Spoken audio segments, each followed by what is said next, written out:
Welcome to The Explainer. Okay, let's be honest. If you've ever felt that your daily puppy walk is more of a frustrating struggle than a joyful stroll, you are definitely not alone.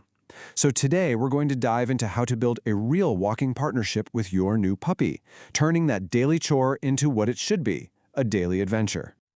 Does this feel familiar? It's a feeling so many new puppy owners know. You picture this peaceful, happy walk, but the reality? It's a constant battle of wills at both ends of the leash. But what if we've been thinking about the whole thing all wrong? Okay, let's get right to the heart of it. This is really about a huge mindset shift. The old way of thinking, it frames leash training as a battle for control, right? A power struggle. But the new, science-backed view sees it as something totally different, a communicative partnership, a two-way conversation that's built on trust. And this quote just nails it. The late great veterinarian and animal behaviorist Dr. Sophia Yin framed it perfectly.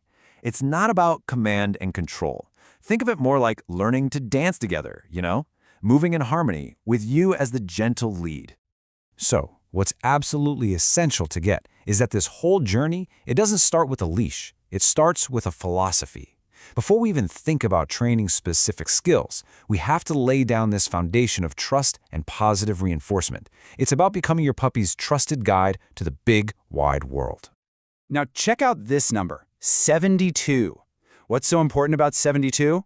Well, the first 72 hours, that's just 3 days, with your new puppy are this incredibly critical window. This is where you build the emotional bedrock for your entire relationship.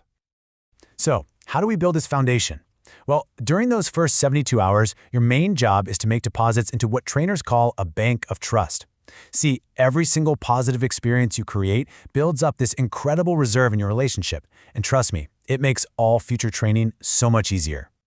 This idea, made famous by Karen Pryor, who is an absolute pioneer in positive reinforcement training, is so simple but so profound. Your job is to become the consistent deliverer of all good things. Food, safety, comfort, you name it. You're not the disciplinarian. You are their source of security in a brand new and honestly, sometimes scary world. So how do you actually make these deposits? Well, first, give your puppy a safe space, like a crate or a pen, where they can just chill out and observe. And in the beginning, watch them more than you handle them. And when you do handle them, make it an amazing experience by pairing every gentle touch with a fantastic treat. You are literally teaching them that your hands predict wonderful things. Okay, now let's talk about the gear.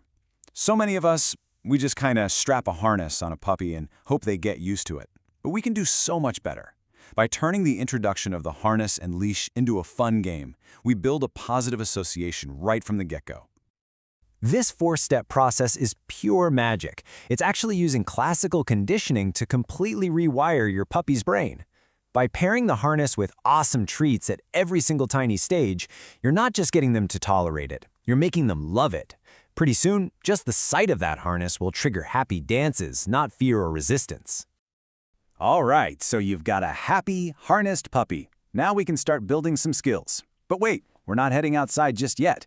The real training starts indoors in a low-distraction playground where we can build the core muscles for loose leash walking, all through fun and games. Okay, this is one of my favorite parts. One of the most powerful and genuinely fun indoor exercises you can do is the 12-3 pattern game.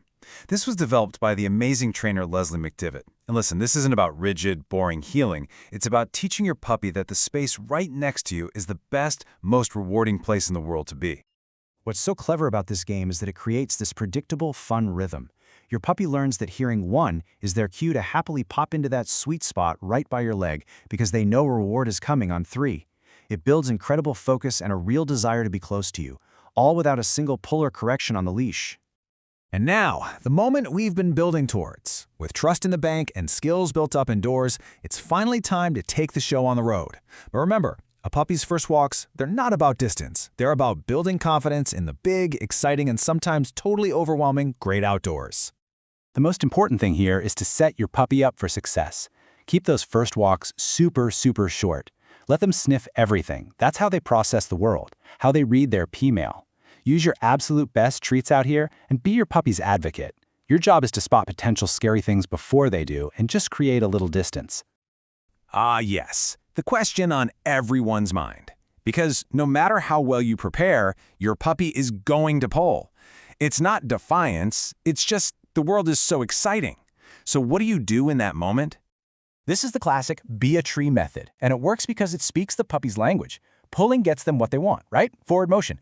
This method teaches the exact opposite. The second the leash gets tight, the fun stops. The instant there's slack, the walk continues. The puppy learns that a loose leash, not a tight one, is the key that unlocks the whole adventure. And this framework is so powerful because it helps us solve other common issues by first asking why. Is your puppy biting the leash? That's often just overexcitement.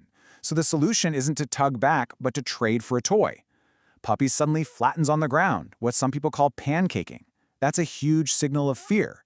The response is never to pull, but to create space from whatever is scaring them. See? It's always about communication, not correction. At the end of the day, a leash isn't a tool of control. It's a line of connection.